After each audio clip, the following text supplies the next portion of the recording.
पाहिजे. बघा बाळांनो, आयुष्यामध्ये तुम्हाला यश मिळवण्यासाठी 6 गोष्टी महत्त्वाच्या आहेत. 6 pillars आर व्हेरी इम्पॉर्टंट. त्यामध्ये 3 P's and 3 D's. NEP मध्ये सांगितले 3 P's मुलांमध्ये बिंबवा, 3 D's मुलांमध्ये बिंबवा. 3 P कोणते? एक आहे पेशन्स, विद्यार्थ्यांकडे पेशन्स असणं पाहिजे.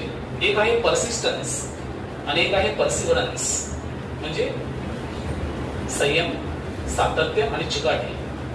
हे 3 गुण आपण आपल्यामध्ये बिंबवले पाहिजे. 3 D कोणते आहेत? Devotion, dedication and determination. हे 3 D आणि 3 P असे 6 जर गोष्टी आपण आपल्यामध्ये बिंबवल्या तर यश आपल्यापासून दूर नाहीये. आणि आपल्या सर्वांना यशस्वी होण्यासाठी फक्त मार्क मिळवायचे नाहीये. नवीन एज्युकेशन पॉलिसी काय सांगते? प्रत्येक विद्यार्थ्यामध्ये काय तर आहे, क्षमता आहेत, कॉम्पिटन्सीज आहेत, ते आपल्याला डेव्हलप करायचे आहेत. त्या डेव्हलप करण्यासाठी आपलं माइंडसेट प्रॉपर असलं पाहिजे.